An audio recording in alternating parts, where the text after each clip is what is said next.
इस्तीफा आएगा। हमें तो यह नहीं समझ में आ रहा हम इस्तीफा मांगे किससे। वो व्यक्ति जो एक छोटे से रेलवे स्टेशन की भी हरी झंडी दिखा के उद्घाटन करते हुए दिखता है, वो, या वो जो कल सुबह से अपनी पब्लिसिटी में लगे हुए हों, टोपी पहन के कैमरा।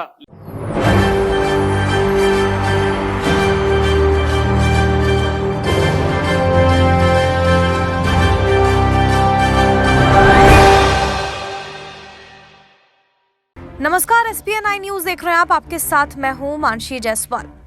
ओडिशा ट्रेन हादसे का मामला अब सुप्रीम कोर्ट जा पहुंचा है। जी हां, प्रधानमंत्री नरेंद्र मोदी पर सीधे तौर पर सवालिया निशान खड़े किए जा रहे हैं कि आखिरकार लापरवाही कैसे हुई। 288 लोगों की मौत का जिम्मेदार आखिरकार कौन है? अब सुप्रीम कोर्ट में इस मामले की सुनवाई चलेगी। रिटायर्ड जज के पैनल से इस मामले की जांच करवाई जाएगी। कवच तकनीक पर भी गाइडलाइंस जारी करने की बात कही गई है। सुप्रीम कोर्ट पहुंच चुका है ओडिशा का ट्रेन हादसा। जी हां, ओडिशा के बालासोर में हुए भीषण रेलवे हादसे को लेकर सुप्रीम कोर्ट में एक PIL दाखिल की गई है। इसमें मामले की जांच एक एक्सपर्ट पैनल से कराने की मांग की गई है। साथ ही ये भी मांग की गई है कि इस पैनल का हेड कोई रिटायर्ड जज होना चाहिए। इसके अलावा PIL में कवच नाम के ऑटोमेटिक ट्रेन प्रोटेक्शन सिस्टम यानी कि ATP के बारे में दिशा निर्देश जारी करने के लिए भी कहा गया है। गौरतलब है कि बालासोर में 3 ट्रेनों की टक्कर से सैकड़ों लोगों की जान चली गई। इसके अलावा बड़ी तादाद में लोग घायल हुए हैं। जांचकर्ता हादसे की मानवीय त्रुटि, सिग्नल फेल होने और अन्य संभावित पहलुओं से जांच कर रहे हैं। लेकिन इस पूरे मसले पर विपक्षी पार्टियां केंद्र सरकार को घेर रही हैं और उनसे इस्तीफे की मांग कर रही हैं। प्रधानमंत्री नरेंद्र मोदी से सीधे तौर पर इस्तीफे की मांग की जा रही है। रेल मंत्री अश्विनी वैष्णव से भी इस्तीफा देने की बात कही गई है। लेकिन अभी तक भारतीय जनता पार्टी की तरफ से इस पूरे मामले पर मुआवजा देने के अलावा कोई भी ठोस कदम नहीं उठाया गया है। इस पूरे मामले पर यही कहा जा रहा है कि जांच अभी चल रही है, लेकिन हो सकता है कि DY Chandrachud chief justice supreme court के जल्द ही इस पूरे मामले पर सुनवाई करें और फैसला सुनाएं। इसके बाद हो सकता है कि प्रधानमंत्री नरेंद्र मोदी को अपना इस्तीफा देना पड़े, जैसा कि कांग्रेस पार्टी लगातार बोलती हुई आ रही है। पवन खेड़ा ने प्रेस कॉन्फ्रेंस करके क्या कुछ कहा है, सुनिए। नमस्कार साथियों, उड़ीसा में बालासोर में जो कल हृदय विदारक परसों जो ट्रेन हादसा हुआ, जिसमें 288 लोग मारे गए, 1100 के लगभग घायल हुए। हमारी संवेदनाएं उन तमाम परिवारों को जिन्होंने अपने प्रियजनों को गंवाया है। साथ ही ओडिशा पुलिस, NDRF, ODRAF और भारतीय सेना को धन्यवाद, जो पीड़ितों की मदद के लिए तत्परता उन्होंने दिखाई। और ओडिशा के लोगों की जो मानवीय छवि देखने को कल मिली, वो इस देश की मानवीय छवि है। रक्तदान करने कतारों में लोग खड़े थे, नौजवान लोग खड़े थे। इससे यह पता चलता है कि एक राष्ट्र के तौर पर हम लोग कितने सजग, कितने संवेदनशील लोग हैं। लेकिन बड़े अफसोस की बात है कि हमारी सरकार उतनी संवेदनशील नहीं दिखती। प्रधानमंत्री जी, आपके रहते भारत की किस्मत के बारे में तो मैं कुछ नहीं कहूंगा, लेकिन आप की किस्मत के बारे में 2 शब्द जरूर कहूंगा। आपने एक कवच अपने आसपास खड़ा कर दिया। वो कवच आपको CAG रिपोर्ट से बचाता है, वो कवच आपको प्राइम टाइम डिबेट से बचाता है, वो कवच आपको किसी भी तरह की पब्लिक स्क्रूटिनी, सार्वजनिक जांच से बचाता है। वो कवच देश की सीमाओं को नहीं बचाता, वो कवच ऑक्सीजन के लिए मारे मारे फिर रहे लोगों को नहीं बचाता, वो कवच रेल यात्रियों को नहीं बचाता, वो कवच सिर्फ और सिर्फ आपकी छवि को बचाता है। ऐसा कवच किसी सरकार को, किसी प्रधानमंत्री को कभी नहीं मिला। काश ये कवच रेल यात्रियों को भी मिलता। एक जमाना था जब लाल बहादुर शास्त्री जी जैसे लोग थे जिन्होंने इस्तीफा दिया, माधवराव सिंधिया जी ने इस्तीफा दिया एक रेल हादसे पर। नीतीश कुमार जी ने इस्तीफा दिया एक रेल हादसे पर। इस्तीफे का अर्थ क्या होता है? इस्तीफे का अर्थ होता है नैतिक जिम्मेदारी लेना।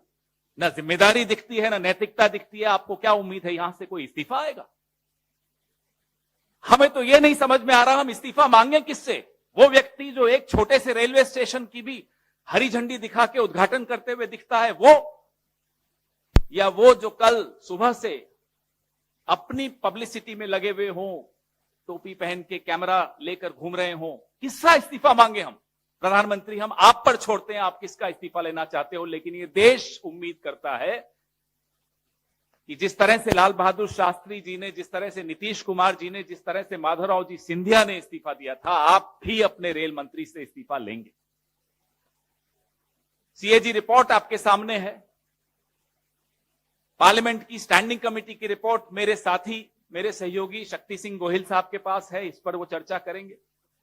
सीएजी की रिपोर्ट बड़े स्पष्ट तौर पे बताती है कि 2017 से 21 के बीच में डिरेलमेंट, यानी ट्रेन के पटरी से नीचे उतर जाने की वजह से 1127 हादसे, 1127 derailments between the year 2017 and 21। By the way, ये सीएजी रिपोर्ट वही है जिसको आधार बनाकर आप लोग भी किसी जमाने में प्राइम टाइम डिबेट्स करते थे और यूपीए की सरकार के मंत्रियों से इस्तीफे मांगते थे। तब वो कवच नहीं होता था जो आज प्रधानमंत्री को कवच मिला हुआ है, आप सबकी तरफ से भी मिला हुआ है। मोदी सरकार का जो ट्रैक रिन्यूअल का बजट है, ये सीएजी रिपोर्ट भी हम आपको प्रेस रिलीज के मार्फत सर्कुलेट करेंगे। शायद आपके टेबलों पर आपके संपादकों ने नहीं भेजी होगी, या संपादकों की टेबलों पे उनके मालिकों ने नहीं भेजी होगी, मैं आपको जरूर भेजूंगा। ट्रैक रिन्यूअल का बजट हर साल कम होता जा रहा है और जो बजट है उसका यूटिलाइजेशन नहीं हो रहा। हम हाई स्पीड ट्रेन के खिलाफ नहीं हैं, लाइए, लेकिन 10-15 चमकती धमकती ट्रेन को दिखाकर आप पूरा इंफ्रास्ट्रक्चर, पूरा ढांचा खोखला करते चले जाएंगे, यह मंजूर नहीं। सवाल आपकी विजन, आपकी सोच, आपकी नीयत पर है। रेल मंत्री के ट्विटर रिप्लाईज अगर आप देखें तो जो आम डब्बे होते हैं, जनरल डब्बे होते हैं, बोगियां होती है, उनकी स्थिति आपने देखी होगी। यही कोरोमंडल एक्सप्रेस का कुछ दिनों पुराना, अगर आप रेल मंत्री की टाइमलाइन पर जाएंगे तो आप देखेंगे वीडियोस, सांस लेने की जगह नहीं होती। यह है असलियत। आप वंदे भारत की 5-6 वो दिखा दिखाकर क्या बताना चाहते हैं कि पूरी भारतीय रेल ऐसी चल रही है? 70 साल अलग अलग सरकारों ने भारतीय रेल को एक भरोसे की सवारी बनाया था। आप मित्रजाल में फंसकर आम नागरिक की चिंता छोड़कर सिर्फ और सिर्फ चमकती धमकती पीआर के ऊपर के चक्कर में पड़ गए। खुद रेलवे मंत्रालय की रिपोर्ट बताती है कि रेल विभाग में 3,12,000 भर्तियां खाली पड़ी। रेल का बजट आपने खत्म कर दिया, भर्तियां आप भर नहीं पा रहे। हमारा इतिहास तो देख लीजिए, उससे तो सीख लीजिए कि कैसे जिम्मेदारी लेते थे, कैसे नैतिकता थी। लेकिन अब आपको एक नीति छोड़नी पड़े, प्राण जाए पर पीआर न जाए, यह नीति छोड़नी पड़े। अभी 9 फरवरी को शक्ति भाई और मैं अभी चर्चा ही कर रहे थे, 9 फरवरी को यह एक आंतरिक रिपोर्ट है जो ऐसा ही हादसा होते होते बचा, उसके पश्चात की रिपोर्ट है। ये रिपोर्ट भी मैं आपको सर्कुलेट कर रहा हूं, हस्ताक्षर हैं इस पे साउथ वेस्टर्न रेलवे के एजीएम के, principal chief operations manager south western railway. जब वो बता रहे हैं कि ये सिग्नलिंग जो इंटरलॉकिंग सिस्टम है, इसमें खोट है, अगर जल्दी ही इस खोट को दूर नहीं किया जाए तो इस तरह के हादसे होते रहेंगे।